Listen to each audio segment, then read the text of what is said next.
கர்த்தராகிய இயேசு கிறிஸ்துவின் நாமத்தில் உங்களை அன்போடு வாழ்த்துகிறேன். இன்று ஆண்டவர் நமக்கு தந்த வாக்குத்தத்த வசனம் சங்கீதம் 107:28. தங்கள் ஆபத்திலே அவர்கள் கர்த்தரை நோக்கி கூப்பிடுகிறார்கள். அவர்கள் இக்கட்டுகளுக்கு அவர்களை நீங்களாக்கி விடுவிக்கிறார். Psalm 107:28. Then they cry out to the Lord in their trouble, and he brings them out of their distresses. அன்பான சகோதர சகோதரிகளே, எசேக்கியா ராஜா கர்த்தருக்கு பிரியமான ஒரு ராஜாவாக வாழ்ந்தார். எசேக்கியா ராஜாவின் மகனான மனாசே கர்த்தருக்கு பிரியமானவனாக வாழவில்லை. அவன் ஒருமுறை சிறைப்பிடிக்கப்பட்டு அந்நிய தேசத்திலே இருந்தபோது கர்த்தரை நோக்கி கதறி கூப்பிட்டான்.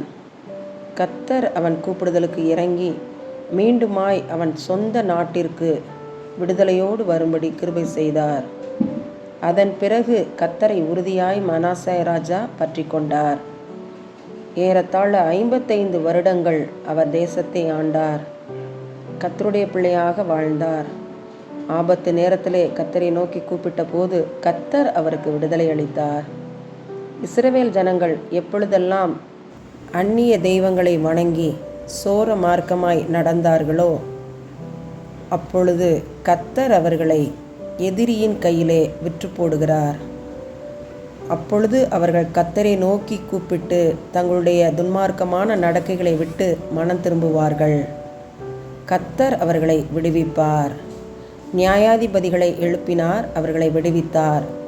பின்பு ராஜாக்களை அவர் ஏற்படுத்தினார். இன்று நீங்களும் நானும் ஆபத்து நேரத்திலே கர்த்தரை நோக்கி கூப்பிட்டு தப்புவிக்கப்படுவோமாக.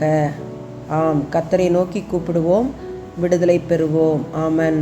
எங்களை விடுவிக்கிறவரே, பரமபிதாவே, தர்மையான ஜெப நேரத்துக்காக ஸ்தோத்திரம். இயற்கை சீற்றங்களிலிருந்து, கொள்ளை நோய்களிலிருந்து, சடுதியான மரணங்களிலிருந்து மக்கள் பாதுகாக்கப்பட தேவனே இரக்கம் காட்டும். தேவனே, உம்முடைய தயவுள்ள சித்தத்திற்கு எங்களை ஒப்பு கொடுத்து ஜெபிக்கிறோம். எங்களுடைய பாவங்கள், அக்கிரமங்கள், துரோகங்கள் உம்முடைய சந்நிதியை வந்து எட்டாதபடி தேவரே கிருபையாக எங்களை மன்னித்து ஏற்றுக்கொள்ள வேணுமா நாங்கள் ஜெபிக்கிறோம். ஐயா ராஜாதிராஜாவே, உம்முடைய சமூகத்தில் எங்களை தாழ்த்தி ஒப்பு கொடுக்குறோம். மக்களை பாதுகாத்தருளும், மன்னித்தருளும், அரவணையும், பாதுகாப்பும், அரணும், கோட்டையும், துருகமாய் நீர் காணப்பட வேண்டுமாய் நாங்கள் ஜெபிக்கிறோம். குடும்பங்களை பாதுகாத்தருளும், திருச்சபைகளை பாதுகாத்தருளும், நாட்டை பாதுகாத்தருளும். உடைய கரத்திலே எங்களை ஒப்பு கொடுக்கிறோம். நீர் பொறுப்பை ஏற்றுக்கொள்ளும். எங்களுடைய ஜெபத்தை நீர் கேட்டதற்காக நன்றி. இயேசுவின் மூலம் ஜெபிக்கிறோம் நல்ல பிதாவே. ஆமன், ஆமன்.